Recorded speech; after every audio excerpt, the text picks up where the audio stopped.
We have one item of outstanding business, and that is to approve a settlement of the tax certiorari matter between Roy and Anna Millette versus the town of Cicero. This is a negotiated settlement. I'll review the terms for the record.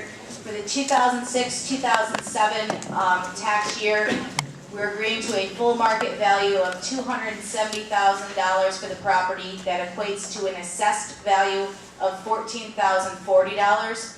For 2007-2008, a full market value of $270,000, which translates to an assessed value of $13,770. The petitioner will be entitled to refunds and interest in accordance with applicable law. The provisions of real property tax law, section 727, will apply, and the supervisor and attorneys for the town are authorized to execute any necessary settlement documents on behalf of the town. You can move on that as presented. So moved. Second. Mr. Conway? Yes. Ms. Tarwacki? Yes. Mr. Ryback? Yes. Mr. Cora? Yes. Mr. Kaczynski? Yes. I'm pleased to see Mr. Millette vindicated on his property taxes. How anybody's property taxes and assessment value could increase to $986,000 from about what you set it back to at $270 is something that I'd like to see pursued from his point of view, to see how this all happened and how much this is actually going to cost the taxpayers in this town for this 3 or 4 year boondoggle that we've gone through, the pain and suffering that he has gone through, and the additional money that this town is going to have to pay in legal fees. Does anyone else would like to address the board? Secondly, with regards to the tax assessments, it is clear that the waterfront properties were targeted, which is unlawful.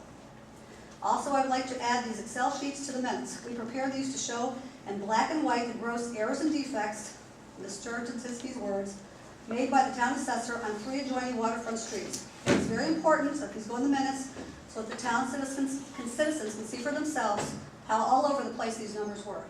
Third, Mr. Kaczynski, I believe you told me needed to go after the waterfront properties, and when you saw what a horrendous job she did, you threw her under the bus. That's not true. Yes, I think it is. To the assessor and to the town board, we kicked a sleeping dog, but we are awake now regarding our homes and our properties.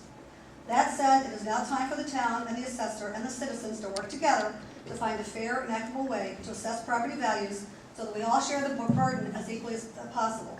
In that regard, we'd like to know what progress has been made on the panel. On the committee, Yes. I have all the places filled except for one. Can we know how those decisions were made or how? By volunteers. There was many recommendations for some people. Many emails, there's a whole pile of them. I put Bill Bradley on there, former town board member. He understands the process. Wes Cooper, owns Cooper's Landing on the lake. Mike Astorino, he's a realtor in the town, sells and buys or sells homes all over the place. John Winters, which I believe probably a lot of people recommended. I've asked one of the farmers in the town, he hasn't got back to me yet. He's going to be calling me. Kevin Coyne, I don't know if Kevin's back there. Down on the creek. I called up Kathy Rapp, our county legislator, asking her to find somebody for me on her end of the town. She didn't call me back yet. We got a volunteer, Kathy Bennett. She's an attorney. And as soon as I fill these other 2 spots, we'll be ready to go. We weren't going to waste any time on this. We were working on this second day. Does anybody else would like to address the board?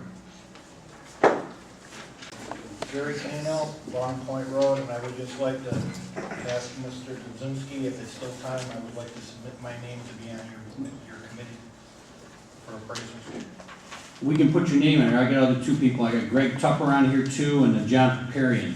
But it's, if you give many more than 8 or 9, you're not going to get one. I may very well need a fill-in. I would be more than happy to give you my time, Okay. and my time and energy. If I'm a you could. retired school teacher, 33 years. I'm college educated. If you could, check with Bonnie and give her your name and address, and we'll put it down. Because if somebody drops out, we're going to need fill-ins. You said you had 2 spots. Are you Benny? Yeah, you did. That's correct. Kathy Rapp is looking for a person for me in the west end of the town. She told me this morning. And Mark Polchak, the farmer, hasn't got back to me yet. I've got people in the spots, I just gotta get them confirmed, so we can get going.